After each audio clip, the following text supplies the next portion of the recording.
3 kgs టమాటా. 3 kgs టమాటా.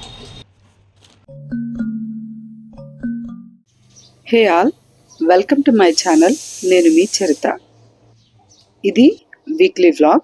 Last వీక్లో జరిగిన విషయాలన్నీ కూడా మీకు ఈ వ్లాగ్లో చెప్తాను. ఈ వీడియోని చివరి దాకా స్కిప్ చేయకుండా చూడండి. మేము ఉండే ఏరియా గురించి సరదాగా కొంత ఇన్ఫర్మేషన్ మీతో షేర్ చేస్తాను.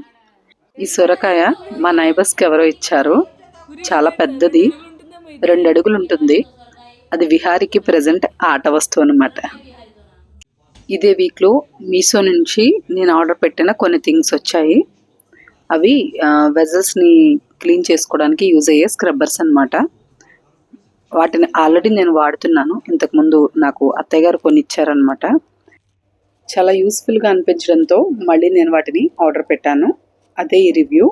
Non scratch white dish cleaning clothes అనమాట. వీటితో పాటు ఒక బ్రష్ కూడా కలిపి కాంబోలో ఆర్డర్ పెట్టాను. అది గ్యాప్స్ క్లీనింగ్కి వాటికి యూజ్ అవుతుంది. స్టవ్స్కి, అలాగే ఏసీలకి, అలాంటి వాటిని క్లీన్ చేయడానికి ఈ బ్రష్ యూజ్ అవుతుంది అనమాట. కొంచెం డీప్ క్లీనింగ్ అవసరమైనప్పుడు మనం హ్యాండ్స్ కొన్ని చోట్ల పెట్టలేం కదా, అలాంటి ప్లేసెస్లో ఇది యూస్ఫుల్ అని అనిపించింది నాకు. స్ట్రాంగ్గానే ఉంది బ్రష్ కూడా.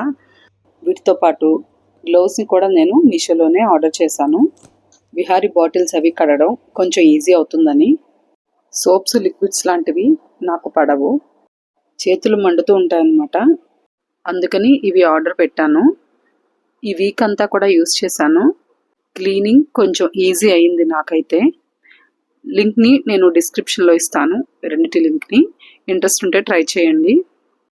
ప్రకాశం అంతా కూడా మిర్చి, పత్తి ఇలాంటివి ప్రధాన పంటలు. దానికి కారణం ఇక్కడ నీరు లేకపోవడమే అనమాట. మన స్టేట్కే కాదు, చాలా కంట్రీస్కి ఇక్కడ నుంచి మిర్చి వెళ్తూ ఉంటాయన్నమాట.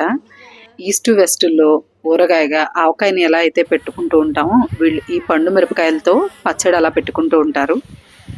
ఇక్కడ మెయిన్గా బల్క్లో సంవత్సరం అంతా నిల్వ ఉండేలాగా ఈ పండు మిర్చి, మన వైపు కొరివికారం అంటూ ఉంటాము, ఆ కొరివికారం, అలాగే టమాటా పచ్చడి ఒకటి, రాగి ఉసిరికాయలు ఉంటాయి కదా పెద్దవి, ఆ ఉసిరావకాయ ఒకటి, ఈ మూడింటిని వీళ్ళు పెట్టుకుంటూ ఉంటారు. ఇవి కంపల్సరీ పెడతారు, మిగతావి ఆప్షనల్ అనమాట.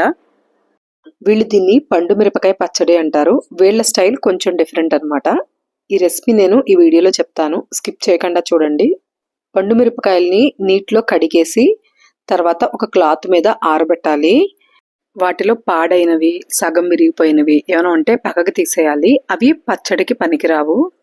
బావును మాత్రం కంప్లీట్గా ఆరిన తర్వాత వాటి ముచ్చుకలు తీసేయాలి. తడి మాత్రం అసలు ఉండకుండా చూసుకోవాలి. ముచ్చుకలు తీసి ఇలా రెడీ చేసుకోవాలన్నమాట. అలాగే మెంతులు, ఆవాలు ఫ్రై చేసేసి అవి చల్లారిన తర్వాత మెత్తగా గ్రైండ్ చేసుకోవాలి. మెంతులు, ఆవాలు పొడి ఉంటుంది కదా, అది రెడీ చేసుకోవాలి. వెల్లుల్లిపాయలు, జీలకర్ర, ఈ మెంతుల పొడి, మామిడల్లం ఇవన్నీ కూడా మన టేస్ట్ని బట్టి వేసుకోవాలి.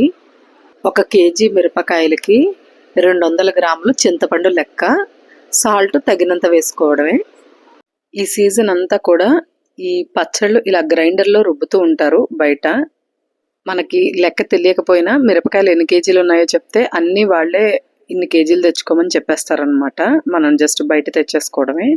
ఇక్కడ నాకు ఇంట్రెస్టింగ్గా అనిపించింది ఏంటంటే, ఈ వీటిలో మిరపకాయల్లో కానీ ఈ చింతపండు వాటిలో కానీ పెద్దగా తడి ఉండదు. గ్రైండర్ తిరగడం కొంచెం కష్టం అవుతుంది అనమాట. వీళ్ళు దానికోసం ఏం చేస్తారంటే, కొంతమంది 2-3 స్పూన్లు ఆవతం వేస్తారనమాట. వేసి గ్రైండ్ చేస్తారు. అలా అయితే గ్రైండర్ ఈజీగా తిరుగుతుందని. ఇంకొకటి ఏంటంటే, కలర్ కూడా చాలా రోజుల పాటు చేంజ్ అవ్వదట ఈ మిరపకాయ పచ్చడి. ఇది ఇక్కడ పండు మిరపకాయ పచ్చడి పెట్టే విధానం. సాధారణంగా నాకు టమాటా పచ్చడి ఎండబెట్టి ఊరగాయ కింద సంవత్సరం పాటు పెట్టే పచ్చడి తెలుసు. కానీ వీళ్ళు మాత్రం అలా కాదు. వీళ్ళు టమాటాలు ఎండబెట్టకుండానే జస్ట్ వాష్ చేసి వాటిని కట్ చేసి తీసుకొచ్చి పచ్చడి కింద పెడుతూ ఉంటారు. ఇందాక ఈ వీడియోలో మీరు ముందు చూసినట్టయితే నా వెనకాల ఒక ఆవిడ నుంచున్నారు. ఆవిడ టమాటా పచ్చడి తెచ్చుకున్నారనమాట. ఇది కూడా సంవత్సరం పాటు నిలవ ఉండే పచ్చడే. టమాటా పచ్చడి కొలత ఆవిడ నాకు చెప్తున్నారు, మీరు కూడా వినండి. 3 kgs టమాటాకి 1/2 కిలో చింతపండు వేసుకోవాలి. 1/2 కిలో కారం వేసుకోవాలి. 3 kgs టమాటా. 3 kgs టమాటా. అందుకే ఊరికే ఏదో నాకు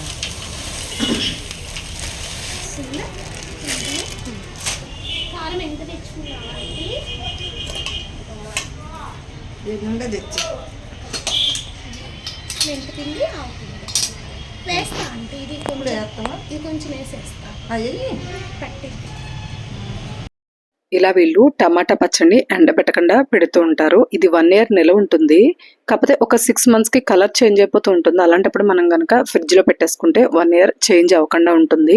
నేను లాస్ట్ ఇయర్ ఈ కొరివి కారం అలాగే టమాటా పచ్చడి 2 పెట్టాను. ఇప్పటికీ కలర్ చేంజ్ అవ్వలేదు. 2 కూడా టేస్ట్ అలాగే ఉన్నాయి. ఎవరైనా ఇంట్రెస్ట్ ఉంటే ట్రై చేయండి. నార్మల్ టమాటా పచ్చడి ఎలా ఉంటుందో అలాగే ఉంటుంది. కాకపోతే ఊరడానికి ఒక 1 week టైం తీసుకుంటుంది అనమాట. ఈ సీజన్లో ఈ టమాటా కొరివికారం ఈ పచ్చళ్ళు అందరూ పెట్టుకుంటారు.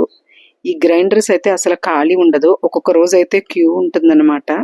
డిస్క్రిప్షన్లో ఈ 2 పచ్చళ్ళకి సంబంధించిన కొలతలవి నేను పెడతాను. మీకు ఇంకేమైనా డౌట్స్ ఉన్నా నాకు కామెంట్ సెక్షన్లో చెప్పండి. డెఫినెట్గా రిప్లై ఇస్తాను. ప్రజెంట్ పచ్చళ్ళ సీజన్ కాబట్టి ఈ వీడియో హెల్ప్ఫుల్గా ఉంటుందని అనుకుంటున్నాను మీకు. ఇవి ఈ వ్లాగ్లో చెప్పాలనుకున్న విషయాలు. మీకు ఇది యూస్ఫుల్గా అనిపిస్తే లైక్ చేయడం, షేర్ చేయడం, కామెంట్ చేయడం లాంటివి మర్చిపోవద్దు. అవి కొంచెం ఈ వీడియో రీచ్ అవ్వడానికి ఎక్కువగా హెల్ప్ అవుతాయి అన్నమాట.